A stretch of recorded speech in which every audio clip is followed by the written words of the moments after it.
Hi, I'm Jesse Gillis. This is the show, Now is the Time to Talk. Tonight I have a special guest with us, Maggie Fogarty. Maggie, would you like to introduce yourself to the Sure. audience? Thank you, Jesse. I'm happy to be here. My name is Maggie Fogarty. I live in Dover. I'm the New Hampshire Director for the American Friends Service Committee, a Quaker-founded justice and peace organization. And our office is right here in Concord. I thought I had read something you'd started in 2007. Is that With correct? AFSC, yes, that's correct. My husband and I and our children had been living in Bolivia. We were part of a Catholic group called Mary Knoll, living there for 4 years. And when we were there, we witnessed a really exciting transformation in Bolivian politics when a social movement leader, an indigenous man, became president. The first time an indigenous person in this majority indigenous country was elected to the presidency. And returning to the U.S., I wanted very much to be a part of social movement activity here. And I didn't know that there were so many opportunities to do so right here in New Hampshire. So I found AFSC, for which I am very grateful. And I've been there for 18 and a half years. Wow. Yeah. Oh, 2000, yeah, 18. Wow, I know, they're flying by. Time flies. What is your background? What do you do? Yes, so I was born and raised in the Washington, D.C. area in Bowie, Maryland. I was a history major undergrad. I have a master's in religious studies. My early jobs were on Capitol Hill working for members of Congress, so I've always had an interest in the political and policy advocacy. I was a social worker for a time with Catholic Charities, so got to understand the complexities of life at the margins here in New Hampshire as I saw that our social safety net was full of holes, that people were living without their basic needs being met. And then a couple of years in Bolivia gave me a desire when I returned to be on the side of immigrants in the United States. I had witnessed from there an uprising of immigrants insisting that they be taken seriously in this society and that their rights be respected. After decades of policies that were increasingly criminalizing their existence without really creating coherent pathways for people to achieve security here. So the immigration issue called to me very deeply and has become a dominant focus in the work that I do now for AFSC. What year did you return? In 2007. So right away I went to AFSC. Yep. Wow, okay. So we already had the creation of DHS. We already had the Patriot Act. We already had escalation, global war on terror. Okay. That's exactly right. Certainly that surge in 2001 and then the creation of ICE, I think in 2003, that was all a significant driver of the violence we're seeing now. Sadly, built by bipartisan leadership over many years, but in many decades before that, we've had policies that have invested in racism and expulsion and criminalization and detention for profit, surveillance for profit, targeting not only immigrants, but certainly they became a convenient scapegoat for building a pretty substantial infrastructure. So we've been building the catastrophic context that we have now over many decades, and really probably hundreds of years in this country, from the Chinese Exclusion Act through the Bracero program, through the Clinton era, kind of comprehensive policies that made it harder for people to legalize their status here, made more and more immigration actions criminalized, set up the profits for private prison companies to make a fortune off of detaining people. So we've been heading here for a long time, but the infrastructure that's been built by both Democrats and Republicans alike got handed to the Trump administration and with the elections of 2016, and then again most recently, and we see it being distorted beyond a lot of prior maybe limitations. So we're living in a really extraordinary time. For many of us, this seems rather new. it's in our face. We see it on the TV. Agents, unmasked, unmarked vehicles showing up, unidentified, in the street. It's in your face. If you weren't aware of it before, it's on national TV now. That's right. It's unavoidable now. And I think that there are some things happening in the light of day.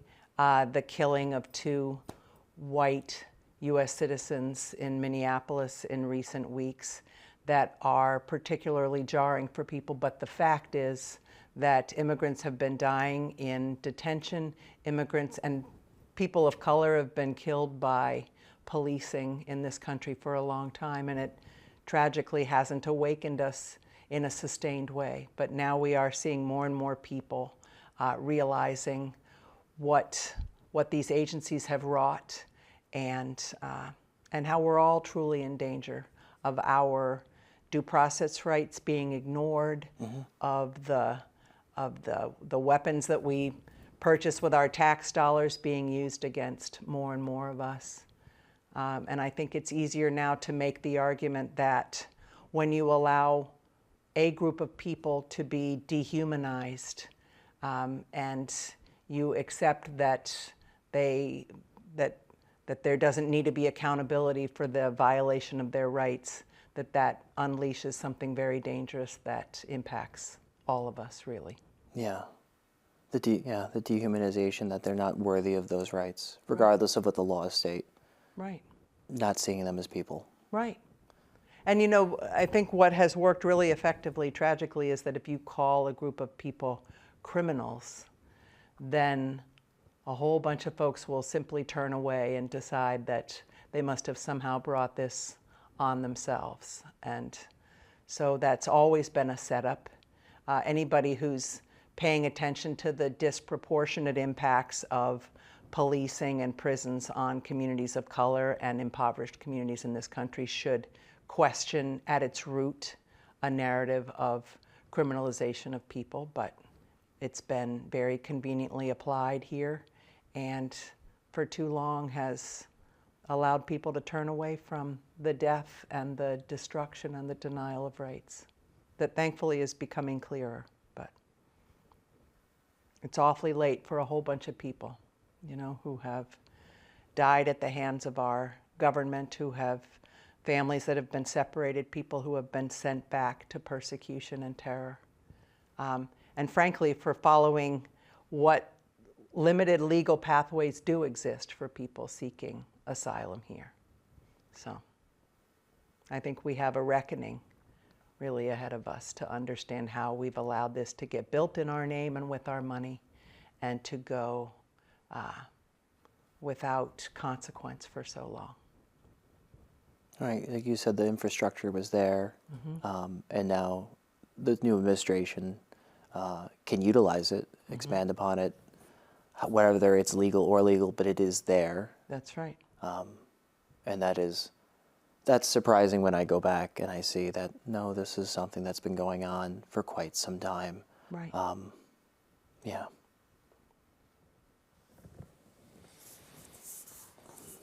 Tonight's show, we're going to be talking about immigration, ICE, some of the civil liberties. It's too much for one episode, but to be continued. We'll see where we get to tonight. Very good.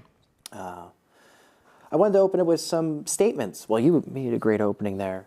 I wanted to say some things to you and see your reflection on it. No person is illegal. We hear illegal. They're illegals, or they're illegal immigrants. Dehumanizing language that they're devoid of certain basic rights. That's right. Would you like to say anything to that? That statement's quite common, illegal. It absolutely is. And that goes to the point I was just making about criminalization, how we fall into these traps of allowing people's humanity to be disregarded, and then we don't defend people when they're under attack. So absolutely no human being is illegal. We are all, I'm a Quaker. I was a Catholic for 4 decades before. Most, if not all, world religions teach that we're bearers of divine light. How can you hold that belief and then allow that, somebody's dignity to be stripped away with phrases like this. So we have a lot of work to do at the narrative change level, simply to remind each other that we are all human beings, that we all have dignity, that, I mean, at AFSC we talk a lot about how migration is a fundamental and universal human behavior. We've been migrating beings since we existed on this planet. And so we need and deserve laws that would make that behavior safe and orderly and dignified, the furthest thing from what we have now as a system of laws. And we try always to center the humanity of migrating people, their needs for safety, their desire to be with their families, to care for their families.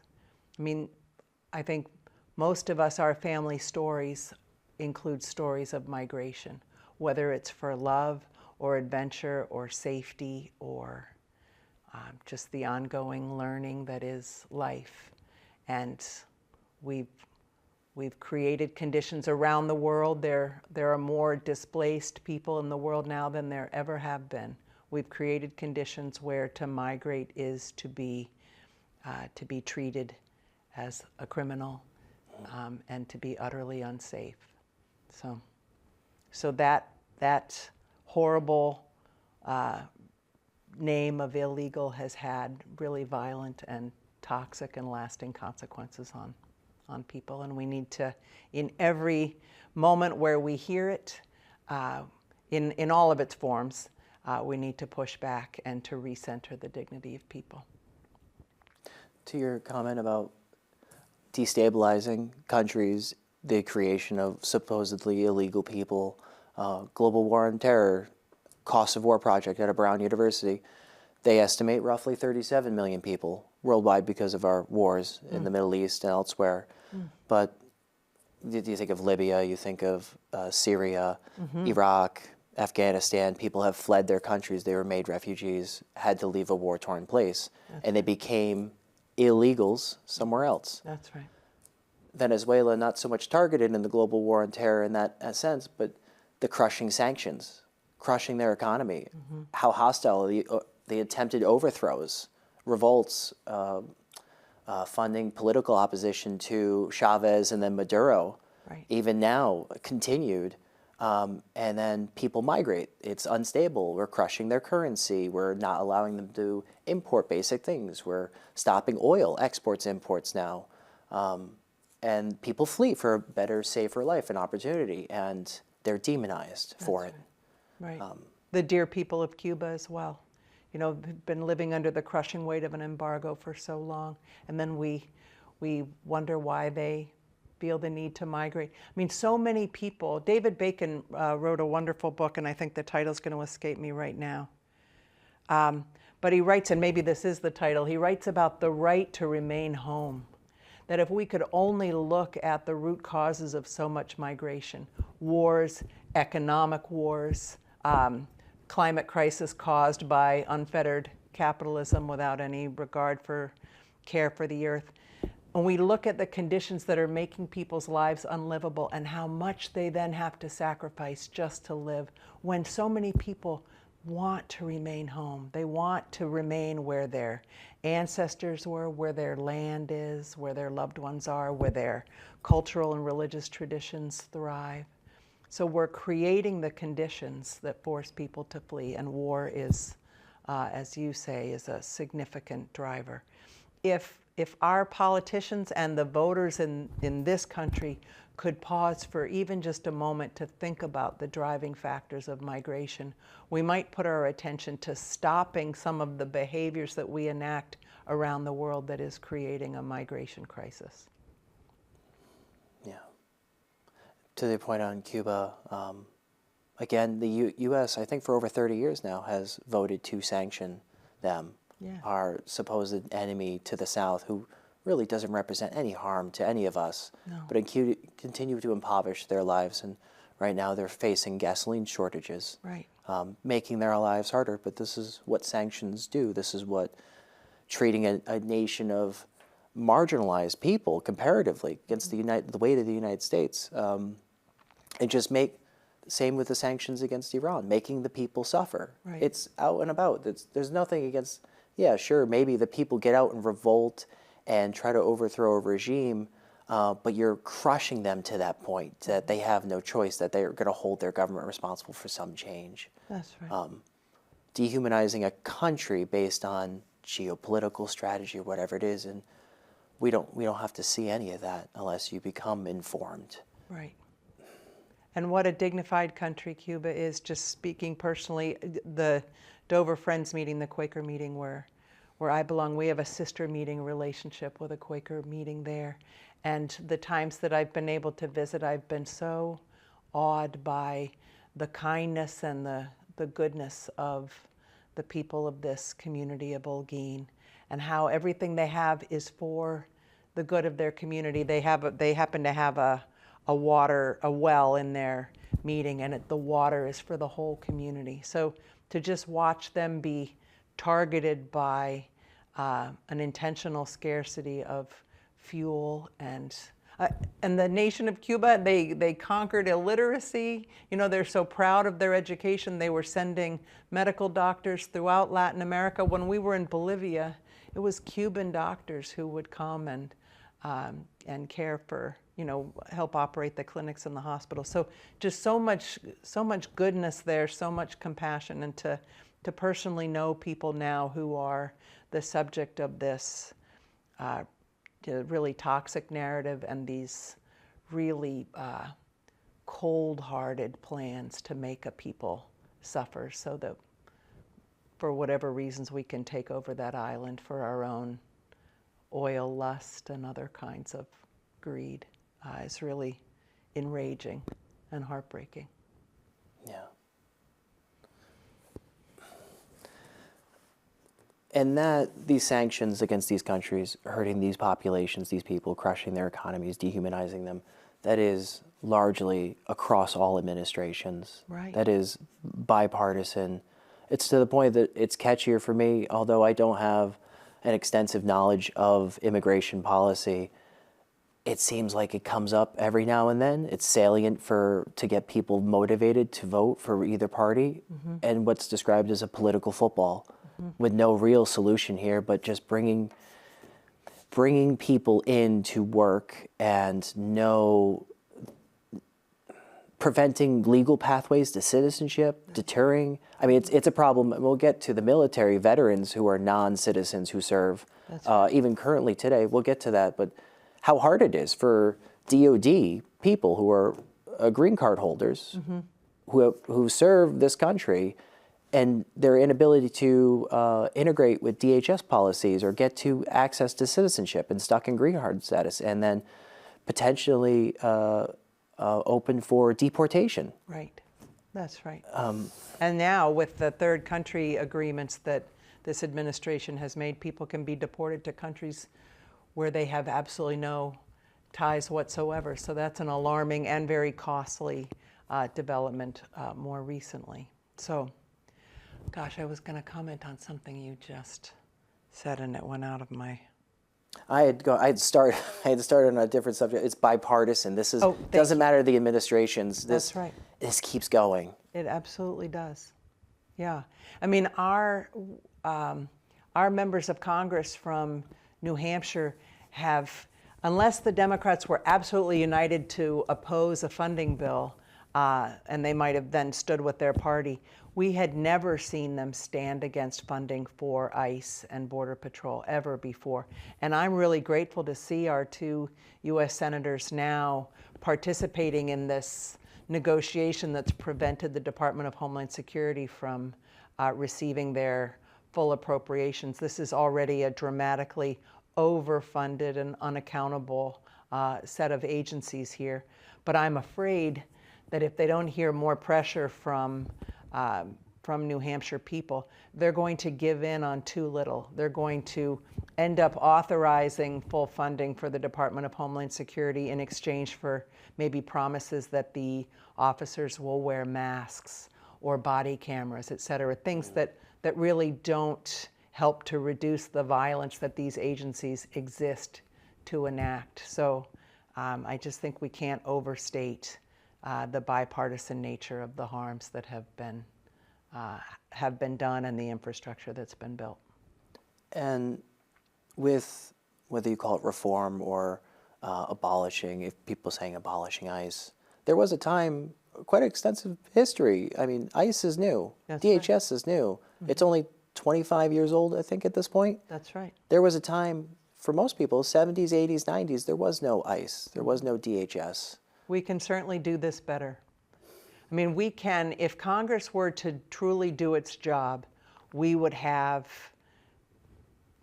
be funding enough judges. We would have adequately staffed agencies that help process people's applications and give them their work authorization and help people to do their various interviews for whatever they're applying for. We'd have more in terms of immigration legal representation for people.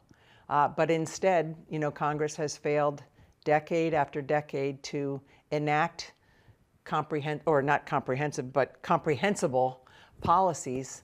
So we have a chaotic system that is very hard to make sense of and offers very little in terms of real solutions for people. So then we go and blame them for not having gotten in the right line or not having done the right way, but there really aren't lines for so many people who have come here, who are very much a part of our communities, who are workers, church members, neighbors, their children are in our schools. So there's so much that could be done to enact the policies that would make all of this much more reasonable. Okay, yeah. I'd like to switch it to some things, two particular examples from our past. You had mentioned the Chinese Expulsion Act. I wanted to read something from Lisa C., an author. The Exclusion Act of 1882 was devastating. Under this law, Chinese laborers wouldn't be allowed to enter the United States for 10 years. That's right. The wives of current resident laborers were also barred from entry. All Chinese needed to be registered and carry their residency papers at all times. Finally, they were declared totally ineligible for citizenship. This was new to me. This clause alone allowed the United States to join Nazi Germany and South Africa as the only nations ever to withhold naturalization on purely racial grounds. There were a series of laws before that. I didn't know this, and it barred entry for 10 years. And that sentiment, the anti-Chinese sentiment, is coming back again. That started again mostly after Obama, that came up under Trump, to the point that there was something in Nashua that was purchased by supposedly a Chinese billionaire, and people on social media and up in arms. We should take that back. This person's an agent for a foreign government. It's the China. And I think there's a bill in the legislature this year that would prohibit, I don't know if it's expenditure of state dollars or something. I didn't look it up, not thinking that this would come up, but I think there is at least one bill in the legislature this year that would prohibit negotiations with Chinese nationals. So, which is, it I mean, thrives. this was building of the railroads. This is 1882. Railroads that didn't have to do with the Communist Party, but now we have like political ideologies, and your average citizen, Chinese American target of like, oh, are you a spy potentially? Which is leading to my next point. Just two historical examples. Yeah. I wanted to focus a little bit on the Japanese because of World War II. Good. I was going to mention internment. Oh. Lieutenant General John DeWitt, Western Defense Command. I'm going to read him testifying to Congress. He was in 39. He was put as the general in charge of Western defense against the Japanese. I don't want any of them here. They are a dangerous element. There is no way to determine their loyalty. It makes no difference whether he is an American citizen, he is still Japanese. American citizenship does not necessarily determine loyalty, but we must worry about the Japanese at all times until he is wiped off the map. This is him testifying to Congress. This is the Lieutenant General, 3-star, in charge of Western Defense Forces. These internment camps, the little as 1/16 Japanese were placed in incarceration camps. Of the 110,000 Japanese Americans detained by the government, 30,000 were children. About 70,000 of them were citizens. It was released later on in '84 in the investigations that the FBI and Department of Navy found no mass espionage until this happened in '42 when these internments started. The FBI and Navy withheld information or any research that there was no mass espionage. They couldn't find anything, and they didn't disclose it to the Supreme Court, who weighed in on this to make this illegal, or not make it legal, but to justify it, rationalize it. Yeah. And there was never a single case. So 110,000 Japanese Americans were detained, and not a single case of espionage was ever uncovered. And because two people stick out, people know, if you watch The Karate Kid, you remember Pat Moriarty, he was interned as an 11-year-old. And I wasn't a fan of Star Trek, but George Takei was also, he was in internment camp from roughly 5 to 8 years old.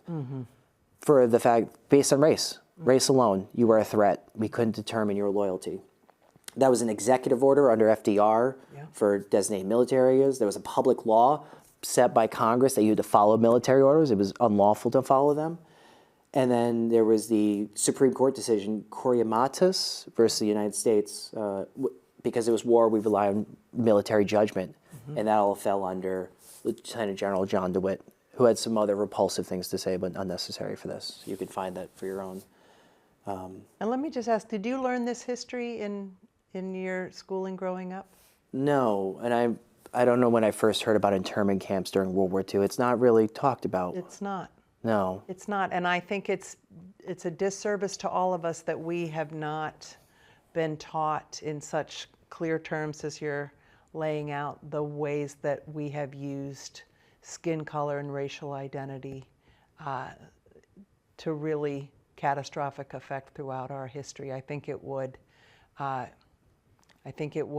It could have strengthened us to prevent some of what we're seeing now if we could fully understand the legacy that we've inherited in this country, from the treatment of indigenous people and enslavement to the Chinese, the Japanese, the treatment of Mexicans in the Bracero program. You know, just whatever era of history, there have been people that we've decided are other. And when that history doesn't get told, it makes it more likely that it could get repeated. And I don't think it's well known that the Nazis looked to the Jim Crow laws of the U.S. South as they enacted their regime, their treatments, their policies for exclusion. So it's difficult, it's painful, but we have to face this in order to truly understand what we're capable of and organize ourselves to do differently, you know. And it seems like the first accounting that I could see was until the 80s, and that was 45 years later, after it had already been done, when people lost. I mean, these people were evicted from their homes, their shops were closed up, they lost any lands, any assets they had, whatever they couldn't bring to a detainment center. That's right. Where they were incarcerated just for the fact of what they looked like, who they were, on that suspicion alone. That's right. Even if they were Americans. Right. Right. What is that? It begs the question of what is an American, really, and does it truly come down to being white and Protestant and male for much of our history? I think you're making me think about a gentleman named Lafayette Noda, a Japanese American who came to know AFSC when he was interned in California in the 40s, and he became a Quaker because of his encounter with AFSC and the Quakers who were providing supports for interned Japanese Americans. And he was a pretty important person in the creation of the New Hampshire program for the organization I now work for. So his legacy is really beautiful. So. And it was something like 20,000 Japanese Americans did serve in the military. And some were exonerated after the fact, but there was so much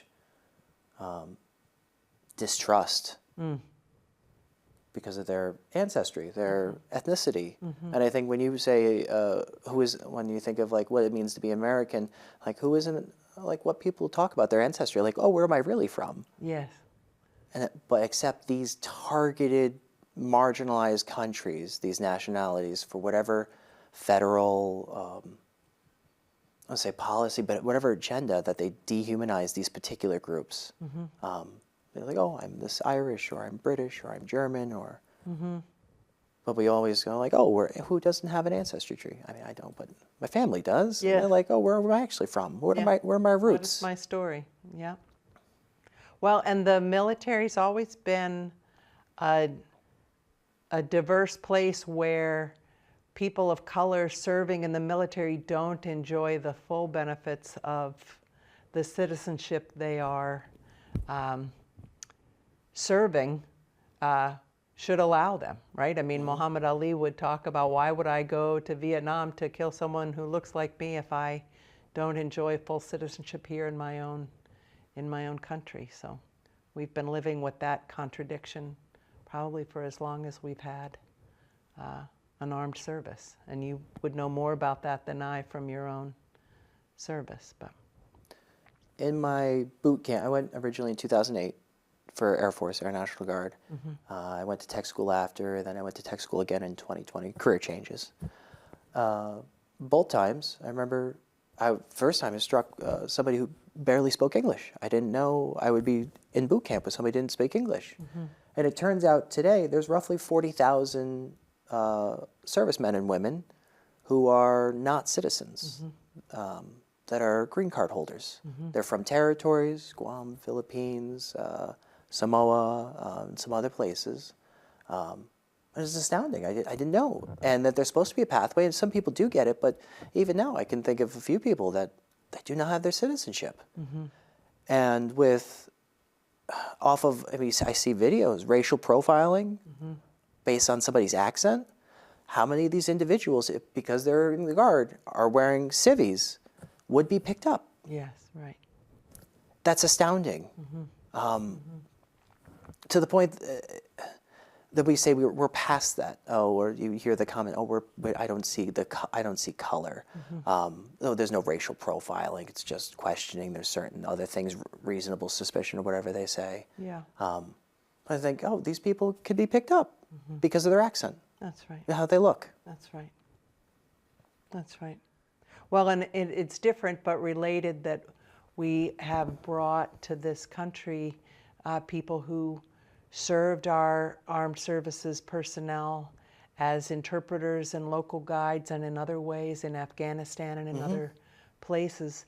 And we brought them here with the promise of some kind of pathway, and that's all being actively rolled back now as well. It's just yet another betrayal of the faith that people have put in our word, in our promise. So. And today we have about 115,000, it's estimated, 115,000 non-citizen veterans living in the U.S. My, wow. 5,000 to 8,000 every year join the services.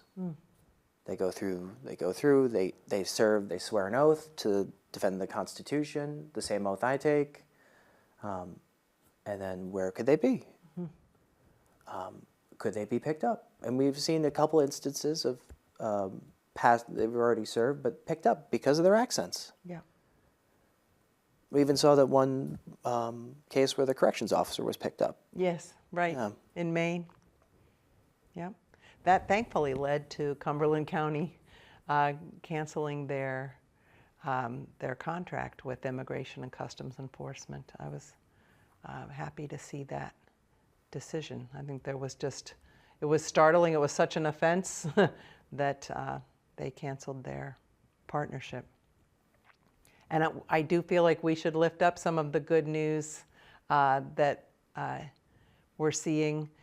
Similarly, Rockingham County residents engaged in for a couple of months, a significant grassroots opposition to the prospect of Rockingham County commissioners accepting a detention contract with Immigration and Customs Enforcement. And thankfully, 2 of the 3 commissioners voted just a couple of weeks ago to indefinitely table that contract. Now, it's not permanently put aside, but it is a win for now that these commissioners heard from their people that they didn't want the county earning money off of the civil detention of immigrants, and they responded.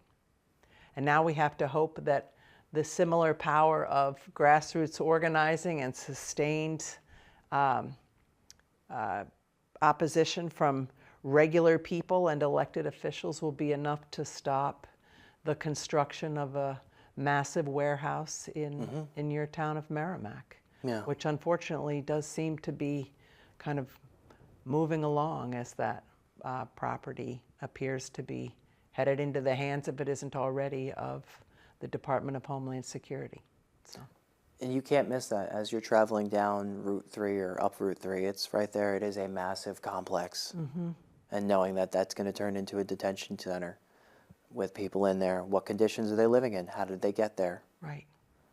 If they are allowed to leave, I got to see in Minnesota, there was people just being let go outside. And what temperatures are these?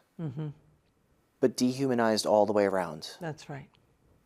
Is that so different from the prison complex that we have? These people, I mean, it's a for-profit. There is money to be made here. Yes, we're hearing horrible conditions that people are being held in at the ICE regional office in Burlington, Massachusetts. These are administrative offices. These aren't facilities meant to be residences for anybody, and people are spending 3, 4, 5, 7 nights there, crowded into offices, sleeping on the floor, 40 people in one small room, no showers, one small bathroom, terrible food. Somebody described it to me as like eating cat food.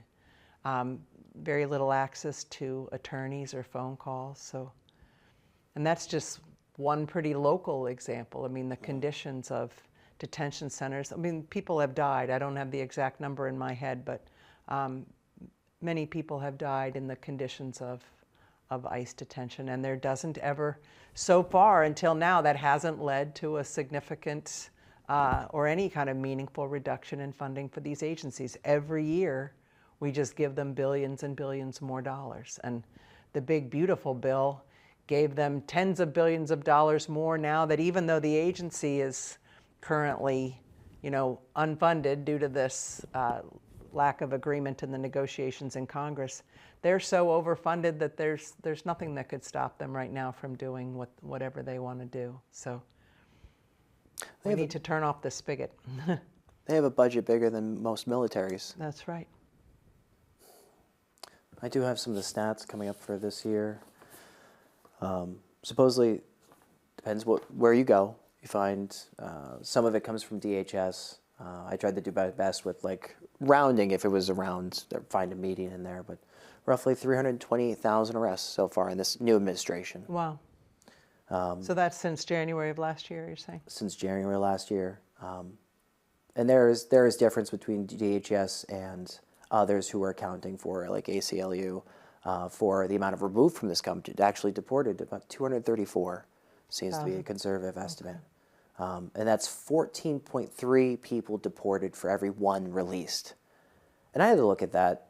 That means there's roughly 16,000 people that were released. Why were they released? If they're being detained to be eventually flown away and deported, why would they be released on bond or back to the community? Were they not supposed to be there? If they're released back to the community, these are supposed to be some of the most dangerous people. They're the ones that are harming us. As it put it, returning millions and millions of criminal aliens, the worst of the worst. If they're the worst of the worst, why would they be released back into the community, even if it was on bond for $3 or $5 grand or whatever it is? It's a big lie. Yeah. Yeah. It's a big lie. I mean, it has never been about the worst of the worst. It's the overwhelming majority of people who have been detained by ICE in this second Trump administration have zero contact whatsoever with the criminal legal system. And the lion's share of those who do have really minor interactions. So that has always been one of those convenient lies that get people cheering them on, but it's not based in reality. Of the 70, roughly or so, 70,000 in detention, about 52 of them have no criminal conviction. I've heard numbers much higher than that, actually, that it's in the 70% of people with zero. 68 to 75%, roughly, depending on the sourcing, of people have no criminal conviction that are detained right now. Right. Civil you even infraction. have to, right. It's civil detention, even for people who maybe had past criminal convictions and served sentences, et cetera. They may have completed their sentence, paid their debt to society, but we really do have to pause and think about who is it in our society who is over-policed, overcharged, over-convicted, underrepresented with adequate legal representation, over-incarcerated. So even to accept that a certain share of these folks may have had criminal legal system contact, even that has to come under the scrutiny of the racism of our criminal legal system. So I don't accept any of it as a justification for rounding people up and expelling them from this country, really. Would you be finding the worst of the worst at the courthouse? Would you be finding them at work or at a public school where they're picking up their kids? Right. Would you find them at their home, like the place on residence where ICE had to find them? Do you find them at their immigration check-ins where they're complying with what ICE has asked them to do, which is to check in periodically with their office? No. That's right. These are people just doing their best, trying to live their lives, trying to care for their families.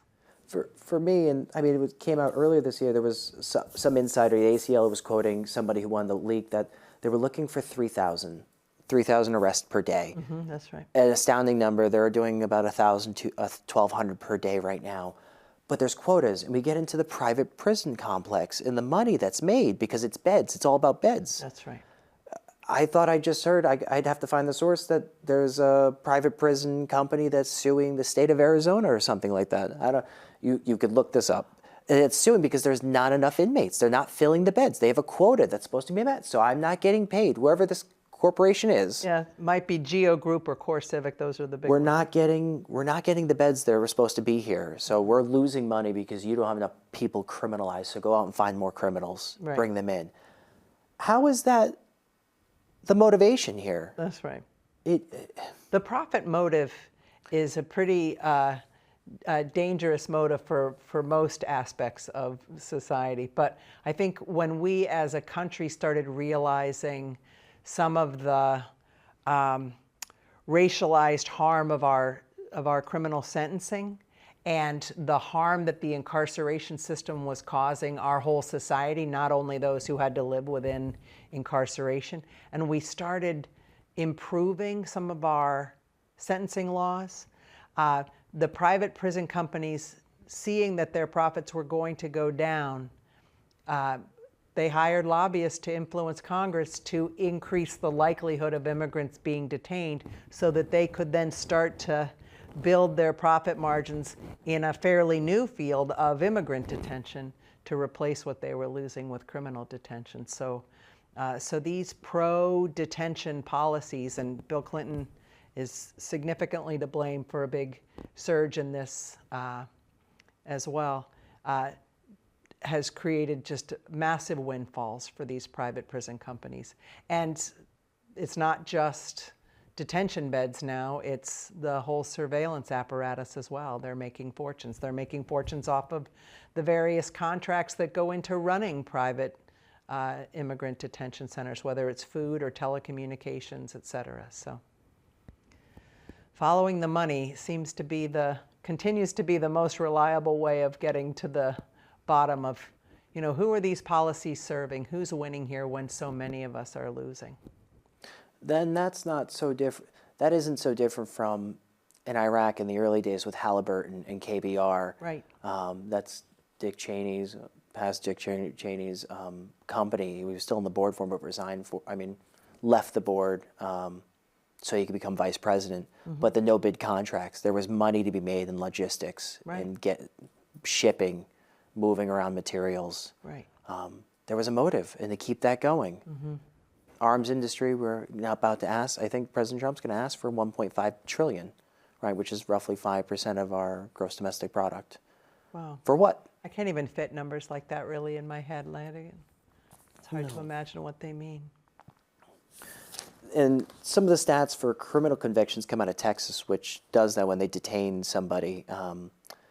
They look up past criminal behavior, but statistics. If I'm even saying, am I saying that right? I don't know. We'll see what you're.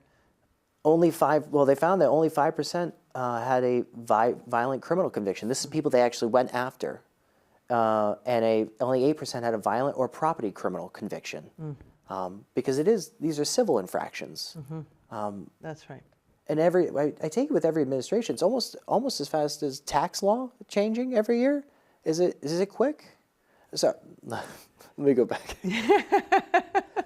With every administration, you have a change to the immigration policy to some degree. You do from the standpoint of executive actions that are taken. Like Obama, for example, wasn't successful in trying to convince Congress to enact true changes to the law. But he was able, when he was pressured by undocumented young people, truly, they were getting arrested, they were blocking ICE vehicles, et cetera. He felt the pressure and he enacted DACA, the Deferred Action for Childhood Arrivals, which became a really important, temporary, but important protection for young people who came here, for immigrants who came here as children. We call them the Dreamers. And so he was able at the executive level to enact a protection from deportation for them. What he couldn't get done in Congress, he could get done with that executive action. Now that's very much under threat.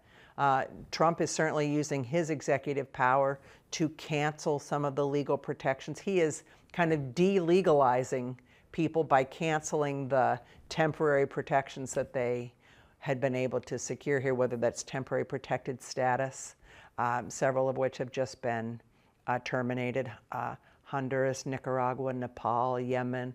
So people had these protections, but they were enacted by executive action, and because they aren't congressionally authorized laws, they can just as easily be withdrawn by executive action. So that's where we're seeing Trump have his greatest impact, is with executive actions, which thankfully the courts have muted the impact of some of them, but frighteningly the courts are also approving some of these executive actions. So I think until Congress acts, we don't have laws that are strong enough and durable enough to really give people the pathways that would make this system work.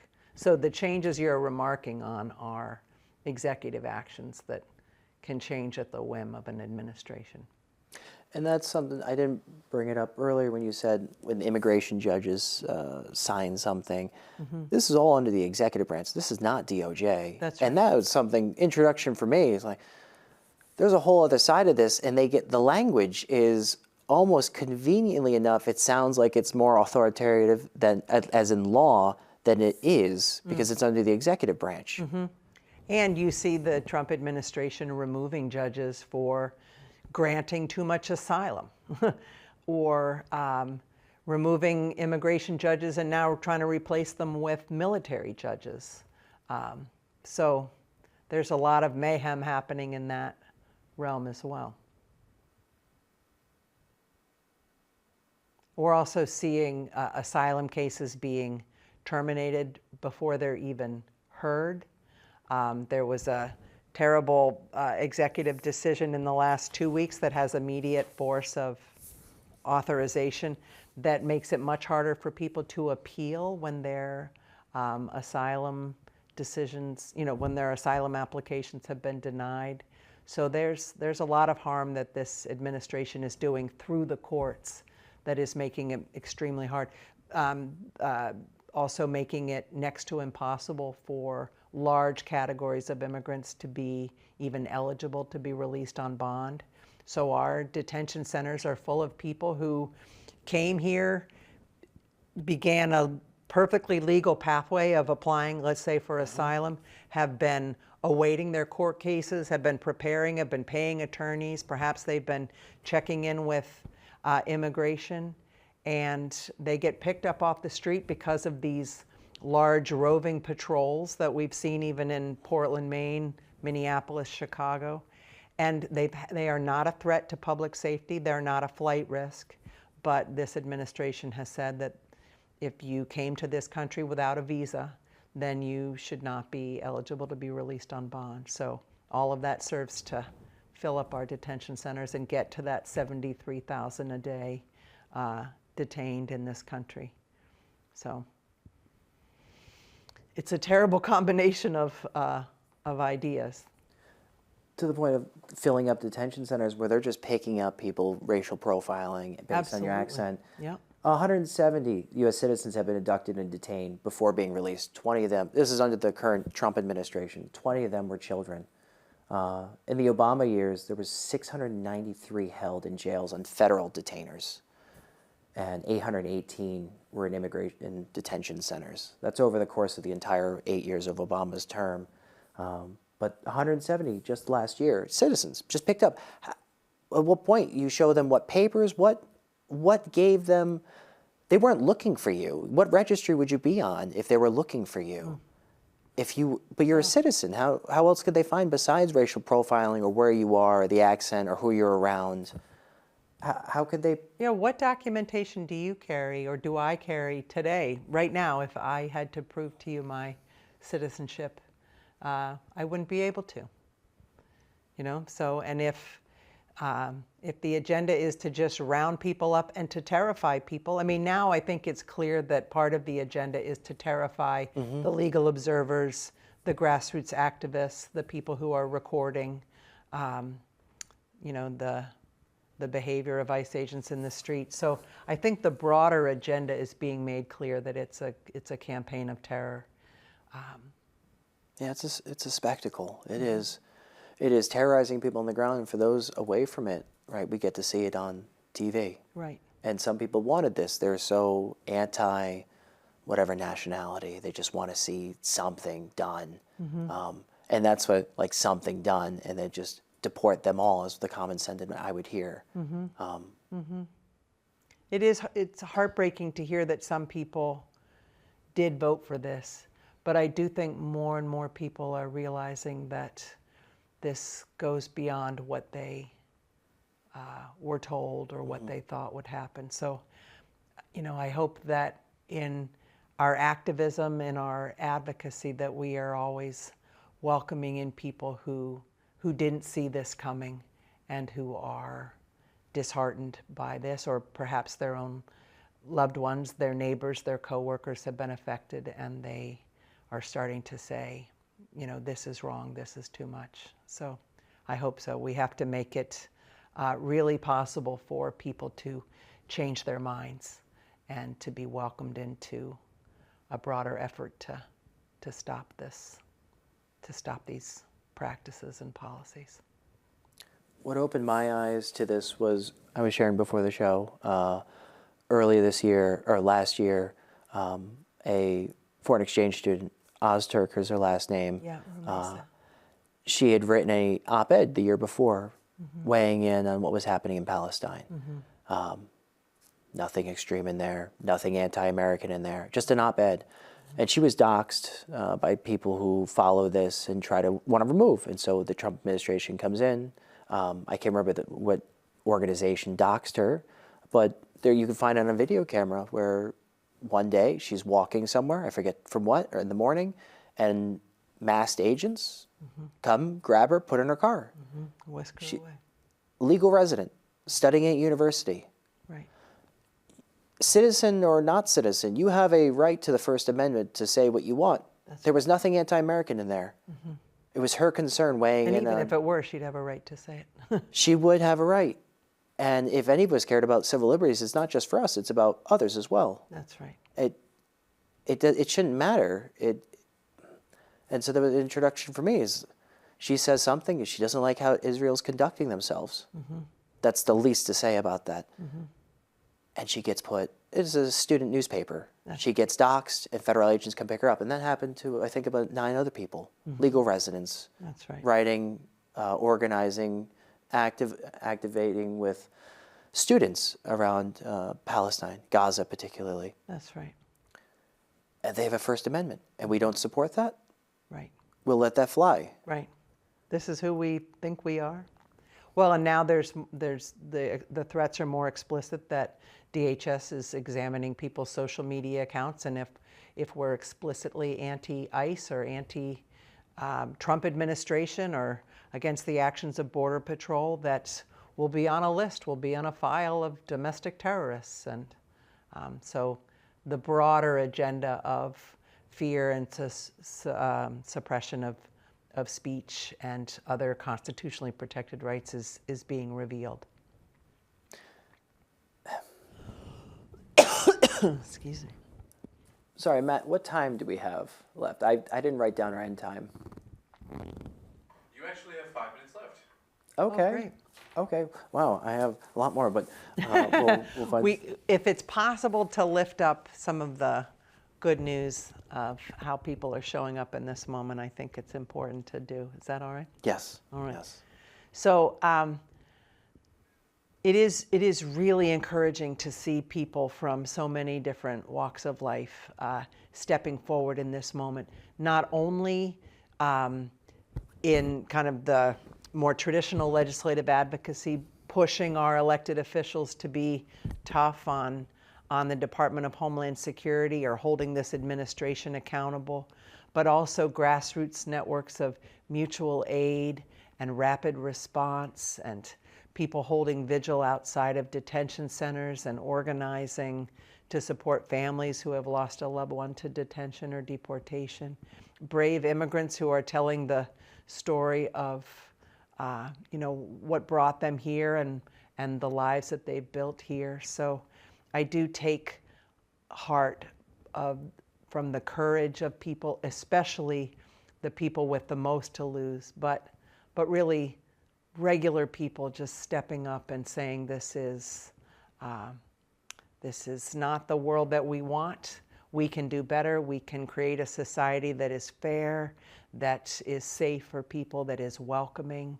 We can tap into the part of our American story that is about welcoming people from all over the world. So there's beauty here too, as we respond to the daily horrors and the very real violence that is happening. People are witnessing to something beautiful at the same time. Yeah. Seeing individuals helping, whether it's bringing food, watching, chaperoning children. That's right. Trying to make sure that their neighbors are safe. Right. The legal observers. Bearing witness to, and it is a de-escalation tactic, is it not? In the absence of cameras on these people. That's right. You have citizens that can be there to observe, to make sure the law is up. If there's anything else, the one thing we have, regardless of who we are, it's the ideals we uphold. That's right. That's right. We have our rights, and they should be upheld for anybody. That's right. Regardless where you come from. Somebody told me this week that someone has nominated the people of Minneapolis for the Nobel Peace Prize.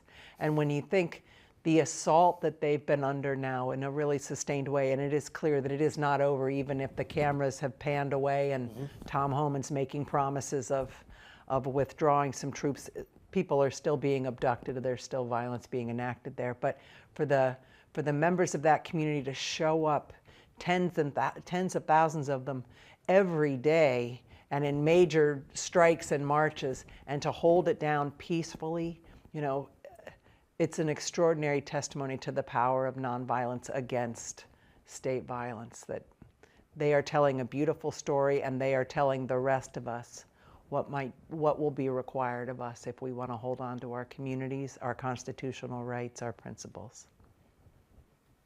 Thank you, Maggie. Thank you very much, Jesse. I enjoyed the conversation.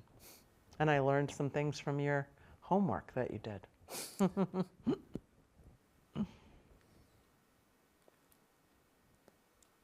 Can I just add that if people want to connect to the work Oh of my AFSC goodness. in New Hampshire? Oh my goodness, cutting back. Our website, afsc.org/nh, will help people to connect to us. We'd love to help you find your way into the work here in New Hampshire, because there's so much good stuff happening everywhere. So, Thank you. thank you.